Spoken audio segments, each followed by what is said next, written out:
เป็นไอ้สิเอาน้ำเท่าไหร่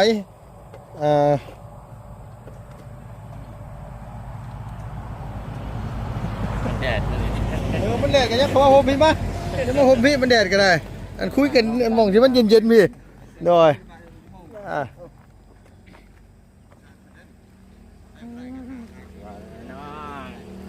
เอาตามที่แบบว่าเจ้านะคันว่าเขาจ้างได้เขาก็จ้างกันจ้างไม่ได้กันว่ากันต่อรองกันเบิ่งอีกทีนึงนะก็เพื่อต่อนะได้เลยโดยก็หลายเกิดกับง่าย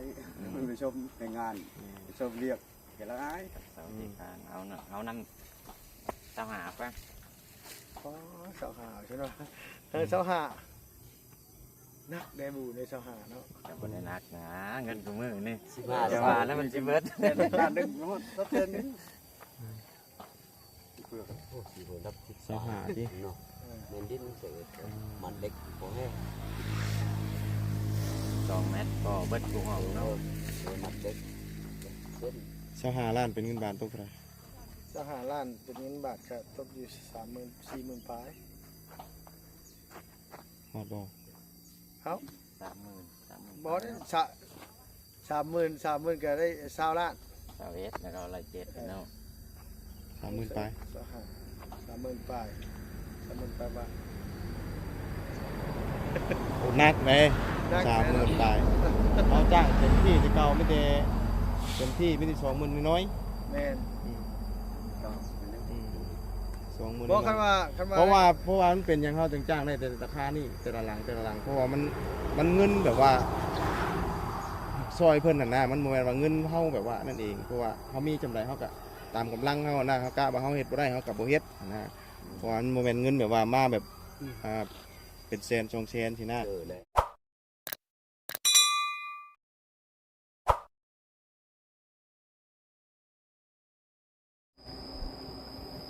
ใส่สร้างน่ะมาพี่ดูสร้างนั่นจะเฝ้าสูบยาก็แค่ปะอันจะเฝ้าก่อนเบรกนิดนึงจะสูบเก็บก่อนเนาะ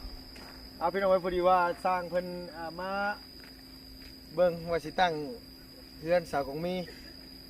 โดยสวัสดีเด้อสวัสดีโดยตั้งให้ได้15 ต้นก็ตั้งเฮ็ดโมเดิร์นธรรมดาเลยนะโมเดิร์นแบบนี้แบบนี้เลยโดยโมเดิร์นแบบนี้แต่ว่าเสาเฮาสั่งมาตัว3 ต้นเดี๋ยวนี้เฮาสิสั่งมาเพิ่มอีกเป็นว่าอีก3เป็น15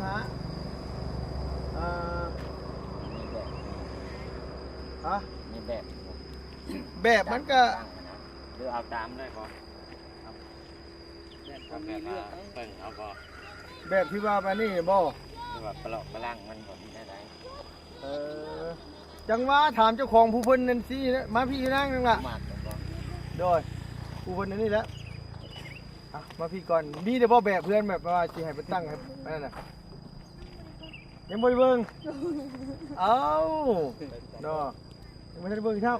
ได้มื้อนั้นเขาให้เบิ่งอยู่นำไผนำบ่บุญสารวัตรบ่ฮะชอบคือเนี่ยประนันได้ยินหมดเงินนิดครับเบิ่งโทรศัพท์เราบ่ได้เกิดใช้เฮาคือมีอยู่10,000เมื่อกี้นี่ใช่ว่าไปถิ่มไว้ใส่ ต้องเอาแบบไปแล้วโอ้เอาแบบเลยเฮ้ยเพื่อนบอกเอาแบบสิได้บอกมันบ่ได้แล้วกูเอ็ดกูก็ยากฟังเสาแล้วมันตั้งยากเลยด้วยตัวเชื่อแบบเลยไหมเอาไปเติมไปแต่ฟังโคตรฟังที่แต่ก้นไม่เพราะเนาะ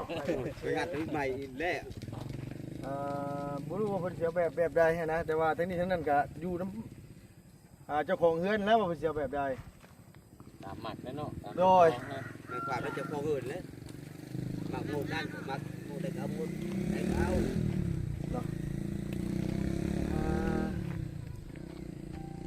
จะที่ตั้งมองใดดีผู้นี่ตั้งนี่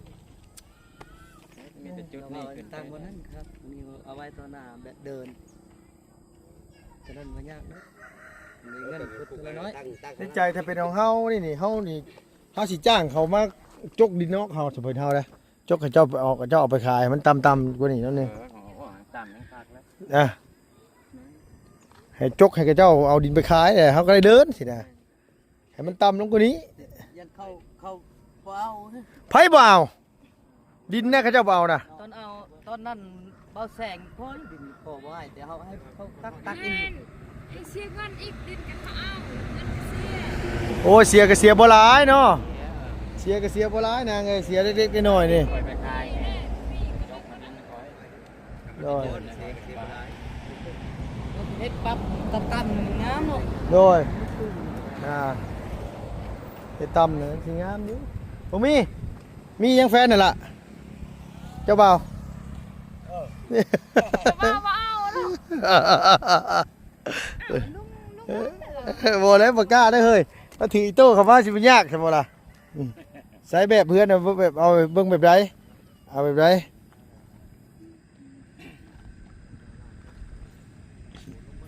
ดังนั้น15ต้นนั้นจักแมตคุณจักแมต ว่าสิเฮ็ดตอนแรกว่าสิเฮ็ด7x9แต่ว่า7x9น่ะมันสั่นโพดเฮาว่า7x12ไปเลยบ่เนาะเพราะว่าทั้งข้างหน้านำได้เนาะตัวเฮือนนี่ประมาณสัก9 เมตรเนาะ วันนี้ตั้งหน้ามันก็ 3 3 เนาะ 12เลยเด้ อ่า มาเฮ็ดกันบ่ คุณกวางเท่าไรลูก กว้าง7 เมตร อืม กว้าง7ยาว12 น้ำกันบ่แม่นแต่คนทำเฮ็ด4คน อ้ายกับผ่านงานมาหลายได้บ่ กับผ่านอยู่ โน ถ้ามาผ่านอยู่นี่อย่างเงี้ยเนาะ ต้องมีผลงานนั้นอยู่ไหน โดย แบบนี้ผ่านงานหลายปี คืออยู่ที่ผลงานที่ผ่านมาก็แบบนี้บ่ โมเมน บ่แบบว่าอัน เปรียบเลยเนาะ เปรียบเทียบความสวยความงามมันหั่นน่ะ ถึงบ่งามกับตาสีเอา ภาษีกับบ่งามได้ฐานบ่งาม โดยมันว่าผ่านดิ บ่ผ่านที่จริงเลยบ่ เอาแบบได้นางอันนี้เนี่ยเพิ่นสิสร้างเพิ่มมาเนี่ย7x12เฮือนน่ะโดย ทำแบบว่าแค่เขายังงามมันก็งามเนาะ โดยแม่น ที่ช่างยังมาเพิ่มอีกนี่นะ สร้างเสา มีมาเพิ่ม ใส่ ฮะสบายดีสบายดี ไปดิ สบายดีเด้อ อันนี้เช้า12 12นะเพิ่นสิมาอีก3เนี่ยเพิ่น 14 15 ไอ้สิมา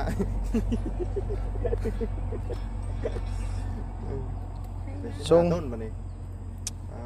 ทรงนี่ติเฮ้ยว่า ได้เบิ่งตรงนี้ แต่ข้างหน้าก็มุงธรรมดาแต่ว่าข้างหลังต้องเฮ็ด2ชั้นเฮ็ด2ระบบเครื่องปูปลานี่ คล้ายๆเฮือนหลังนี้ โดย แม่นบ่คล้ายๆเฮือนหลังสตาร์อันนี้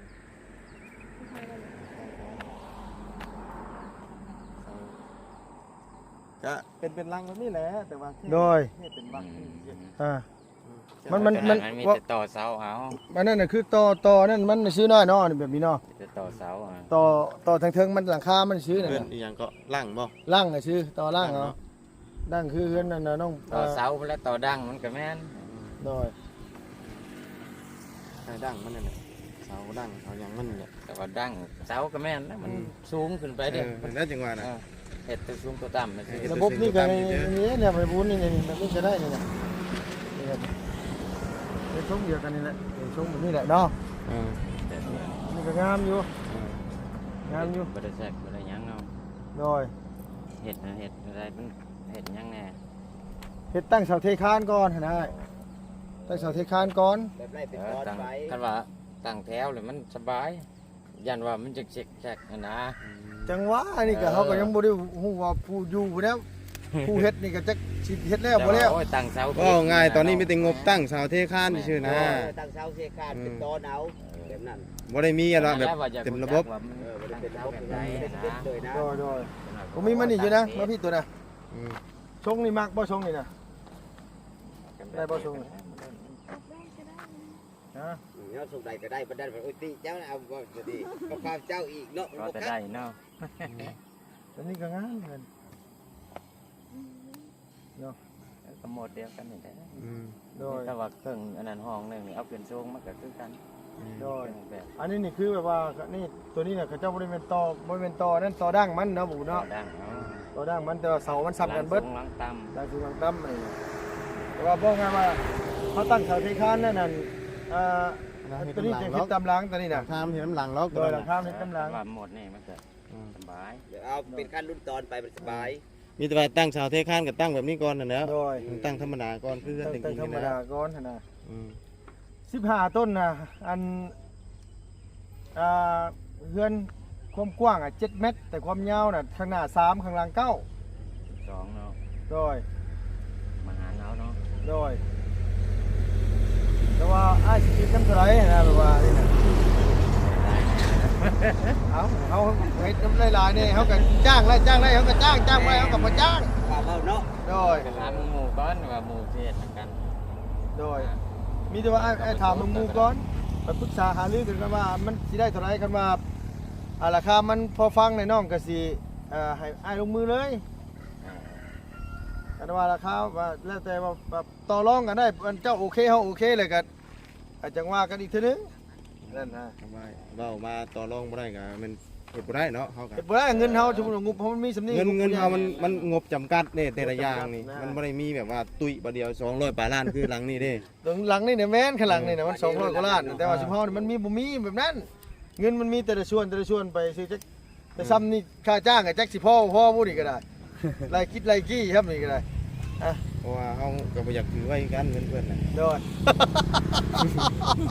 ถือไว้มันก็สิเบิดได้มันช่วงนี้ เด้เนาะ เออเงินเติมน้ำมันก็บ่มีเลยเด้เออ พวกเป็นคนหมู่คน บ่ โดนแปลน แบบว่าคร่าวๆเลยอ้ายเฮ็ดแต่เก่าประมาณซำนี้ราคาเท่าไหร่หั่นน่ะ เฮ็ดน้ำเพิ่นอยู่บ่ เสาละล้านบ่หรือว่าเสาละเท่าไหร่ บ่กล้าเด้อ เออกล้าบ่ 15เสา มา มา คาเกียด แต่มัน มาเฮ็ด นั่น เกิดเป็นสัตว์ให้มาแล้ว ก่อนจากเส้นที่สูงนั่น โด นะ ย ก่อน ให้เสียยาม แล้วมันเลย ทำเฮ็ดน้ำเพิ่นมีแต่ ก่ กรรมกรรายวัน การต่อการเด็ก ผสมปูน อ่า เก่านี่ตำรวจ อ่า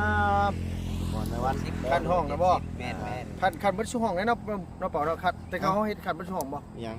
เจ๊ข้านน่ะนะ เตคานน่ะนะ แม่น คันเบิดชั่วโมง บัดจุห้อง คันเบิดชั่วโมง เรื่องเฮ็ดขันแวนน้ำปอกกา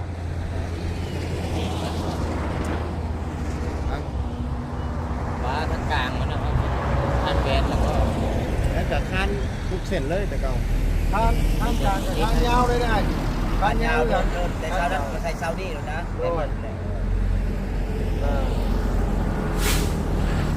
ไอ้สิคิดเท่าไรนะนี่จะมาปรึกษาเบิ่งเลยก็จะมาเว้าอีกทีนึงเพื่อนน่ะ7คูณ12โดยผมเป็น7คูณ9นะเพราะว่าเพิ่น อันนี้เท่าไหร่ใช่ ครับ7 9แต่ว่าทั้ง12ทั้ง อ่า นี้ บอกง่ายว่าอันนี้ก็นี่แหละประบุญสะเพื่อนไปถึงจริงนี่เด้ 12บ่นี่น่ะ แม่น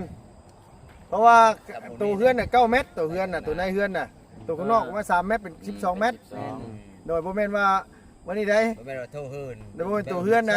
คันว่าสมมุติว่าเฮ็ด7คูณ9ทั้งตัวเฮือนน่ะมันสั่นโพดรุดอยู่แล้วน่ะมันก็สิมันสั่นโพดตัวนั้นน่ะ มันห้องจอโพดหมดน่ะ โดยมันพอดีแบบว่าอันนี้มันบ่เป็นแต่เบิ่งแบบนั้นน่ะ7คูณ12น่ะพอดีละเพราะว่าทาง เนาะ สำไรสั่ง เนี่ยเพิ่นก็ว่าให้ มี มัน เงินจ่ายเลยเนาะมีเงินจ่ายค่าสร้างก็สบายก็ทำนั่นแหละมีเงินจ่ายค่าสร้างก็ย่นขนาดลงมาเอาแนวมันได้ มันลังนี่คืออันนั้น12ต้นเนาะคือว่าไล่เพิ่น12ต้น แม่นหลังนี้น่ะไล่ทั้งหมด12ต้นแต่เราเฮ็ดห้องยาวหลังนี้น่ะคันว่าโปรโมชั่นก็ ของจะแม่น4 อันนี้โดย4เมตร เขาให้สั่งมา 3เมตรเนาะ บ่บุญสารวัตร อันเงินมันเหลือแล้วมันบอก โดย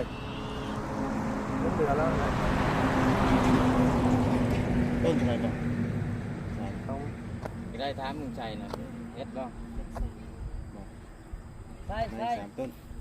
ถามมา ทำน่าใช่ ได้มายืนเลี้ยงกันลูกชายมึงรู้หันเตะกระจุกกระจายคุยกันรู้เรื่องเด้นี่ มันบ่เป็นการเป็นงานเด้เนาะเอาสบายดีเด้อเจ้าเด้อโดย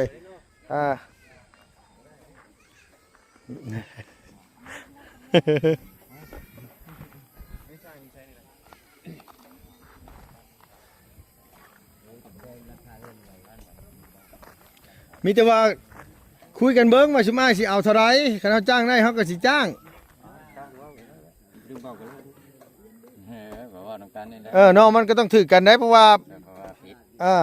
โอ้เฮ็ดหลายแบบ เอา อันนี้ ปันโมผมมาเฮ็ดน้ำก็คือเก่าแล้ว ว่ารอดหนึ่งเรื่องว่ากับชนิดนั้นหลายคนถึงยากอีกมันตัดชิ้นกันแล้วนะ ก็ว่ารอด เทคานน่ะเทคาน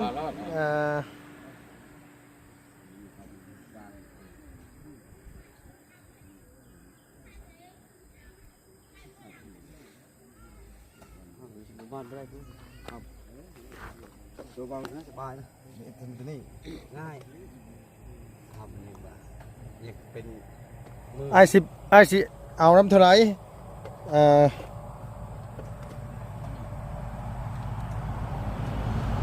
มันแดดเลย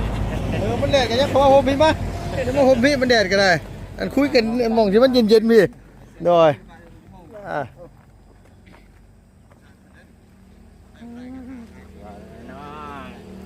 เอาตามที่แบบว่าเจ้านะคันว่าเขาจ้างได้เขาก็จ้างกันจ้างไม่ได้กันเป็นว่ากันต่อรองกันเบิ่งอีกทีนึงนะ ก็คือต่อนะแต่ได้เลย โดย ก็หลายตัวก็ไอ้มันไปชมในงานไปชมเรียกแกละไอ้ เสาที่การเอาน้ำเสาหาไป เสาหาใช่ไหมเสาหานักแดบูในเสาหาเนาะ จะบนในนักนะเงินกูมือนี่ 15 จะว่าแล้วมันจิเบิด ด้านดึงรถเต้นนี่ สหาที่ เมนดินเสือมันเด็กบ่แห้ง 2 เมตรก็เบิดกูห้องเนาะ มันเด็ก สหาล้านเป็นเงินบาทตกเท่าไหร่ เสาหาล้านเป็นเงินบาทครับตกอยู่30,000 40,000ปลาย ฮอดบ่ เขา 30,000 บอส30,000ก็ได้20ล้าน เสาเอสแล้วก็อะไร7เนาะ 30,000ไป เสาหา30,000ปลาย30,000ปลายบาท โอ้นักเลย 30,000ไปเขาจ้างเต็มที่ที่เก่าไม่ได้เต็มที่ไม่ได้20,000น้อย แม่น 20,000 บอกคันว่า เพราะว่ามันเป็นอย่างเขาจึงจ้างได้แต่ราคานี่แต่ละหลังเพราะว่ามันเงินแบบว่าซอยเพิ่นน่ะนะมันบ่แม่นว่าเงินเฮาแบบว่านั่นเองเพราะว่าเฮามีจำไรเฮาก็ตามกำลังเฮานะเฮากะว่าเฮาเฮ็ดบ่ได้เฮาก็บ่เฮ็ดนะเพราะว่ามันบ่แม่นเงินแบบว่ามาแบบเป็นแสน2แสนสินะ แล้ว มันเฮ็ดบ่ได้เฮาก็บ่เฮ็ด อันว่าเขาตั้งอันจะเก้าหันบางอันเพื่อนเผยว่าเขาบริเทนี่เป็นปูปลากับบริเทตะนางเลยเนาะบริเทเป็นขันบริเทเป็นอย่างนี้เนาะขันโก้แต่ละเสาอะนะให้แต่นั่น การกลางแล้วเนาะ ขันกลางเอาอย่างเดียวตอนนั้น การแหวน ขันบ่ขันก็บ่ได้ปานนี้ บริเทบริเนาะ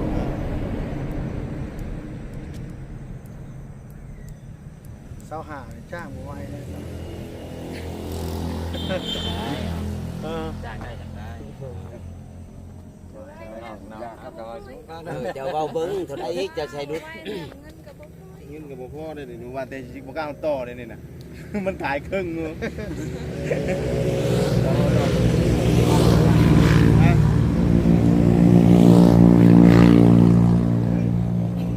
เสาหาบ้าน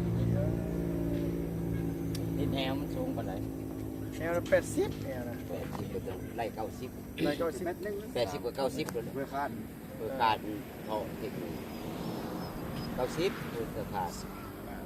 ไล่ทางการคือ80 80 ปานใด แต่ทางการ80นะฮะ80มันพอดีแล้ว ส่วนหลายมีแต่80 แต่ทางการนั่นก็70เทคานก็80บุลุยเลยบ่อ้ายแบบว่าบุลุแบบว่านี่นะเขาจ้างได้นี่ประมาณหลัก10ปลาย10ปลายขึ้นไหมว่าไงวะ10ปลายแก่ๆซะไปขึ้นมาอันนั้นก็ได้เนาะเพราะว่ามันเงินงบมันบ่พอ คันลักเศร้าขึ้นนี่เขาจะยอมแล้วมันเงินมันบ่พอเคาะขอดใส่ดีก็ยังบ่ ลุกได้บ่ คันว่าบ่ชุบเจ้าเฮ็ดได้สำไรนะแบบว่าคันว่านั่น10ปลายให้แล้ว10ปลายน่ะเฮา พอสู้เนาะ 10ปลายนะ ถ้า พ บ่ อ รัก สู้ ษากายรักษาขึ้นไปมันเงินมันบ่พอ เงิ แต่ นมัน สิซื้อ บ่พอ อุปกรณ์ก็ยังสิยากนะ อ่า นี่น่ะ เพราะว่าเงินน้ำบบุญเนี่ยก็มีเท่าไหร่ 5 ล้าน 5 ล้านหั่นเงินน้ำน้องก็มี10ปลาย13 14นี่ อีกคนหนึงก็สิซื้อเสามาเพิ่ม ผู้อื่นก็ซื้อเสามาซื้อเพิ่มจังน้อยซื้อเล็กซื้อ เฮ้ ซื้อเล็กซื้อเฮ้ ฮะ ทำเช้านะ เสา รุดหาเลยไปบาทเดียวเลยลงเลยนี่เงินซูเปอร์นี่ เงินกันใหญ่ได้มัน เออ 12 7เนาะ มันกว้างเด้ ผมยาว ความยาว12 เมตร แม่นฉันไม่ได้กินแล้วเอาจะได้นางตัวมีเพิ่มใช้อยู่บ่หน่อย แล้วที่ กลางต้นก่อนเนาะ ที่มุมนั้นยังอยู่บ่ ติดนี่ก่อน นี่ก่อนเป็นต้นจะมีปลูก ที่ ได้ โซน เลย นั้นยังก็บิขายก็ได้ยังอยู่บ่อยู่เบิดเลยเอามันยังกับแบ่งขายจักแสน2แสนนะ ได้อยู่เด้บ่ เออ ว่าง เนาะเฮ็ดได้จ้ะพอขายแล้วเนาะ เศร้าได้บุญไปได้บุญเจ้าๆไว้ ข่อยมีอยู่5ล้านเขาไปอยากว่าแล้วก็ โดย เออ อ่า เดี๋ยวมี เอาจริงซี่เด้อเด้อ นี่อยู่บน เฮาสิโทรหาอ้ายเฮาบ่แรงเนี่ยคันว่านั่นน่ะเฮาสิให้คำตอบเจ้าผู้อื่นเนาะคันบ่ได้นี่ลัก18 19นี่บ่ได้บ่คันว่ามันบ่พอเงินมันมี18 19นี่นะ มันอยู่ประมาณนี้เนาะ โดย ประมาณนี้ก็ตามหมู่เอ็ดเวลาจะโทรมาหาเขาให้เนาะ โดย เบอร์โทรจดเป็นอยู่นั่นเลย น้ำมัน เพราะว่าน้องต้องถามอ้ายเพิ่นก่อนน้องตัดสินใจเองบ่ได้เพราะว่าเงินอ้ายเพิ่นน่ะนะเงินทางผู้ใหญ่เพิ่นมันมีหลายทางในเฮาก็อาชีพว่าตัดสินใจว่าจ้างเลยมันก็บ่ได้เพราะว่าเงินเฮาบ่พอ มันบ่พอเนาะ มันบ่พอ เพราะว่าจ้างอย่าเอาเงินใช้จ่ายดิ เนาะอุ่น บ่ได้เลย เฮาก็บ่แม่นว่านั้นวันนี้ดอกเขาก็บ่อยากถือเงินแบบเพิ่นไม่โดนคือกันเฮาก็ได้ถือไว้แล้วมันใช้แล้วมันสิเบิดน่ะเป็นหนี้กับเจ้าบ่แม่นหยังเนาะ แม่นเบิดแม่นว่าบ่ได้ใช้เนาะใช้คือเก่า ใช่คือเก่า แต่ว่าบ่อยากถือ โดยมีแต่ว่าแน่ๆก็มีแต่ว่าเจ้าเอาเบอร์โทรไว้ให้เฮาแล้วเฮาสิอันติดต่อหามื้ออื่น นี่ก็จดไว้เลย โดยมีแต่ว่าผมมีเอาอันนี้มาอันนี้มา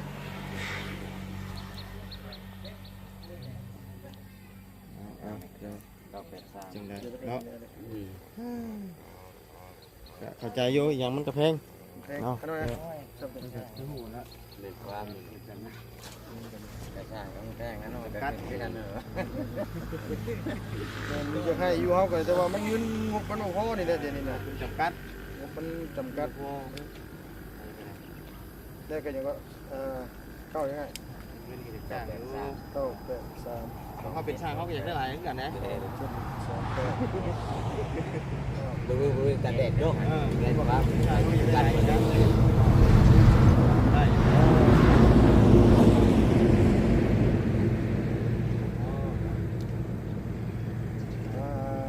เอามาเงินอยู่ในกระเป๋าตกลงอยู่เงินมันบ่ได้มีไหน แต่เป็นคาร์บอนมันเป็นลังนี่เนาะ เงินมันบ่ได้มี หลายบาทเดียวเลย นั่นคือ 20ล้านไปกันดอกอ้ายเพิ่นเอิ้นมาเพิ่นเอาเนาะ 200 ล้าน บ่แม่นว่าอันนี้เฉพาะตัวเฮือนน่ะ9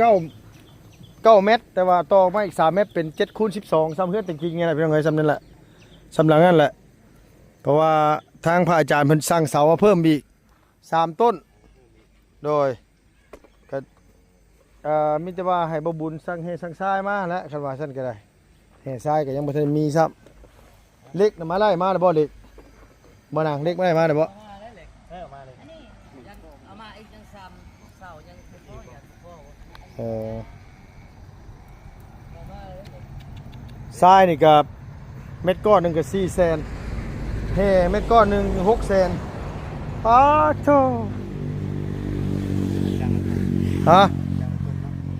ย่างได้ครึ่งไม่ย่างได้ครึ่งบ่พอดอกบ่พอเฉพาะเฮนี่ก็ต้อง2-3เม็ดก้อนขึ้นอยู่แล้วบุญ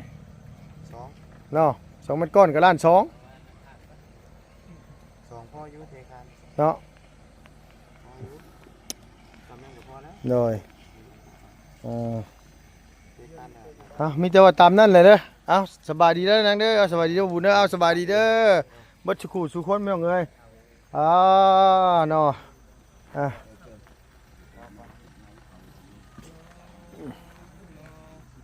จักสิเฮ็ดแนวใดเนาะอืม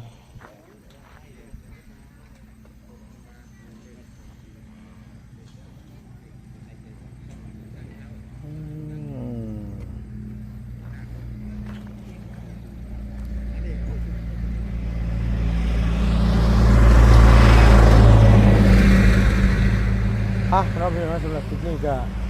เลยรุ่นก็ต้องกราบขอบคุณขอบใจพี่น้องหลายๆอยู่ดีมีแฮงมีแต่ว่าถ่าถามทีมงานอีกทีนึงเพียงเนาะอย่าเจ็บอย่าจนนะเพียงเด้อเราไม่รู้ว่าสุขภาพพลานามัยแข็งแรงไปแล้วพี่น้องบ๊ายบายสบายดีเด้อ